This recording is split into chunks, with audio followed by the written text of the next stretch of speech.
my sincerest condolences to, the family of Wes Rucker. It's obviously a tragedy. Wes covered me when I was at Tennessee, and he was a basketball guy before it became fashionable, because the SEC wasn't very good in basketball, and a true professional guy that just knew his stuff, was very fair and honest in his assessments. He when you think about journalism and beat writing at Tennessee, that's the name that you always will remember. And he did me a ton of solids when I was having a really bad radio show out of college, trying to find my way, and he would come on Sunday mornings and be my guest, and he didn't have to do that, and he was always incredibly generous to me, and so I'm just praying for his wife Lauren right now, and it's a terrible tragedy, and hopefully everybody keeps them in their prayers right now while they're going through a really difficult time.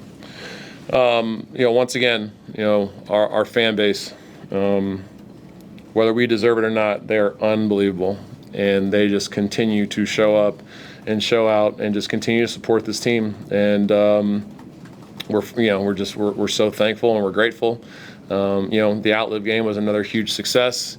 My sister Jackie did an unbelievable job of putting the event on, and raised a ton of awareness and hopefully a ton of money. So incredibly appreciative to our fan base and our administration for allowing us to keep this tradition going, and it's obviously a great cause, and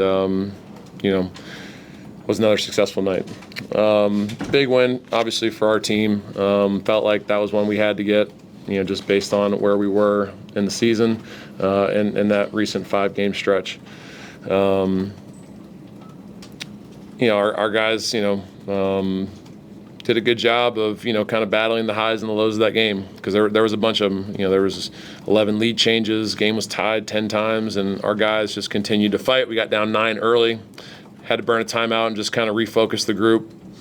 We had to fix our body language a little bit. Wasn't great at halftime. It wasn't great coming out of halftime. And then Elijah Freeman comes in, and him and Keyshawn Murphy are just phenomenal the second half, and just did a lot of really good things for us.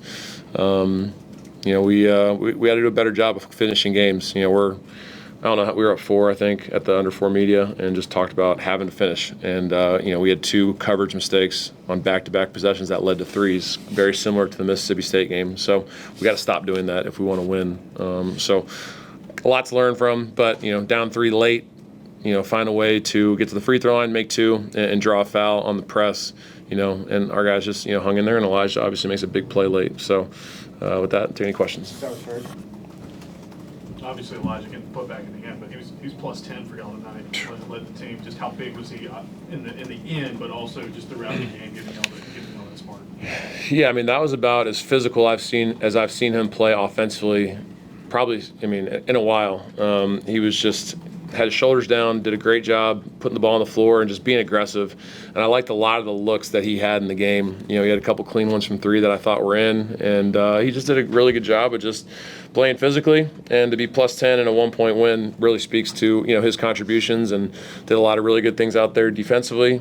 And he was great tonight. So that's the Elijah that we need every game in order for us to beat the best teams on our schedule. So our bench, gave some good contributions tonight, and Elijah was great. Brian.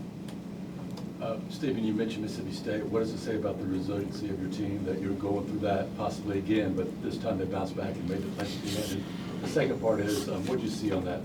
I think it was Kevin Overton that drew that foul there late. What did you see on that play? Our guys did a great job of bouncing back. I think it's been a pretty interesting slate up to this point. I don't ever want to say that we've been unlucky, but if you look at some of the performances that opposing players have had, especially from 3, I think we've had 11 or 12 guys since conference play has started that have either matched their season highs or had a season high in 3-point makes against us.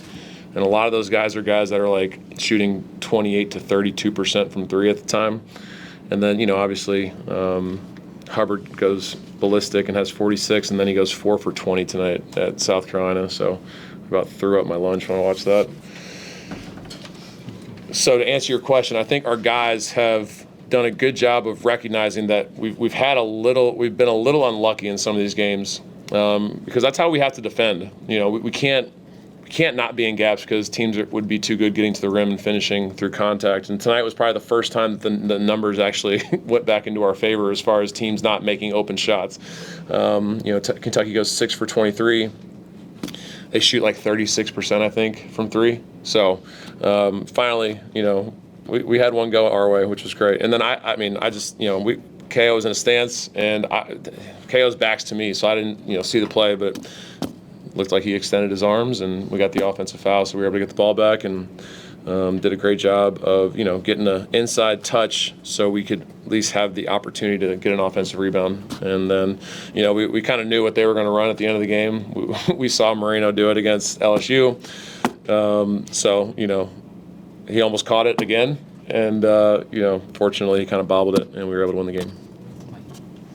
Coach Marco came in here and he very articulately expressed his thoughts on how physical the game was. What are your thoughts on how physical this was, and how do you keep your team focused through kind of how this game was called? Yeah, I thought that there was a foul on every single possession the first 5 minutes of the game. I think the officials tried to let both teams play through it.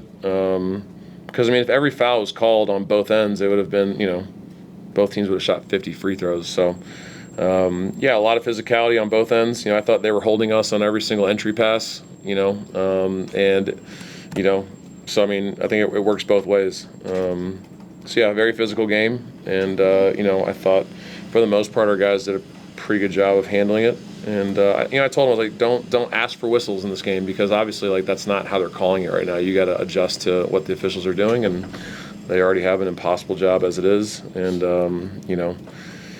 our guys did a decent job of hanging in there and trying to play through contact. Murph going 25 and 10 in 24 minutes, and maybe hit those boards were on the offensive end. Just how huge was he in this game, considering he's got a lot of dudes to play up front. All right. No, he was great. We talked about trying to set the tone early in this game and send a message as far as how we were going to play. And Murph having 4 offensive rebounds pretty early in that game did a really good job of kind of establishing his presence early. That was what Mississippi State did to us early in the game, and Murph took to the coaching, and he kind of flipped that tonight, which was great. And then obviously I didn't realize he had 25. That's he obviously played great and made his free throws. And after we had 2 just horrendous defensive mistakes, they don't guard him at the top of the floor, and he just bangs that 3, which was obviously that kind of shifted the game right there. And he had a lot of step up tonight, and I'm glad he played well, because obviously he was disappointed in how he played against Mississippi State, and he followed it up with an incredible effort tonight. Nathan? Steve, you mentioned Kentucky's three-point shooting coming way down in this game. What did you see defensively from your squad, particularly as y'all were making your comeback in the second half? I think they went 6 minutes without a basket at one point. Yeah, I think we were a little more connected, and I got to watch the film obviously, but I thought we just did a better job of communicating our switches. We did a good job communicating our ball screen coverages. We did a better job with our framing. We didn't get backdoored as much, and I thought our bigs had great ball pressure on their bigs, which made it really difficult for them to see open guys. And part of it was we got a little fortunate. They missed some open ones.